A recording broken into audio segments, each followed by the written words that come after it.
আমি এখানে 400 গ্রাম কুঁদরি নিয়ে নিয়েছি। কুঁদরিটা ভালো করে ধুয়ে নিয়েছি পরিষ্কার করে। এবারে কেটে নেব। কুঁদরিটা আমি 4 ফালা করে কেটে নেব। কেটে নিয়েছি। একটা কুঁদরিকে 4 ফালা করে নিয়েছি, এরকম লম্বা লম্বা করে। এবারে এর সাইডে রেখে দিয়ে এবারে একটা গোটা পেঁয়াজকে আমি কুচি করে নেব। এটাকে আমি কুঁদরি বলি, আপনারা কি বলেন আমি জানি না। আপনারা কমেন্টে অবশ্যই জানাবেন যে আপনারা কি বলেন। তো পেঁয়াজ কোচানো হয়ে গেল।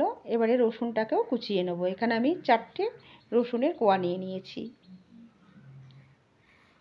কুঁদরির রেসিপি অনেক রকমভাবেই করা যায়। তো এই রেসিপিটা দিয়ে সাধারণত রুটি বা পরোটা বা ভাতের সাথে কিন্তু ভালো লাগে খেতে। তো এখানে আমি 4টে কাঁচা লঙ্কাকে চিড়ে নিলাম। তো হয়ে গেল আমার। এবারে চলে যাব রান্নাতে। কড়াতে তেল দিয়ে দিয়েছি, সর্ষের তেল, আর হাফ চামচের মতন কালো জিরে আর চেরা কাঁচা লঙ্কাগুলো দিয়ে দিলাম, আর কেটে রাখা রসুনটাও দিয়ে দিয়েছি। এবার একটু ভাজা হয়ে গেছে। এবারে কুঁদরিগুলোকে দিয়ে দিলাম, দিয়ে নেড়ে চেড়ে এবারে দিয়ে দেব হলুদ, দিয়ে দেব স্বাদ অনুযায়ী নুন, দিয়ে আবারও নেড়ে চেড়ে ঢাকা দিয়ে দেব।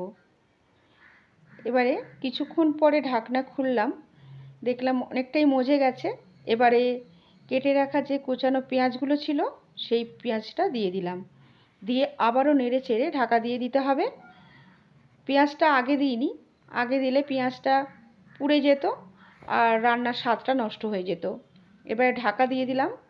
তো হয়ে গেছে অনেকটাই। এবারে অল্প একটু চিনি দিয়ে নেড়ে চেড়ে নামিয়ে নেব। তো হয়ে গেল আজকের কুঁদরি ভাজা। তো আজ এই পর্যন্ত। আপনারা ভালো থাকবেন, সুস্থ থাকবেন। আবার পরের রান্নায় দেখা হচ্ছে।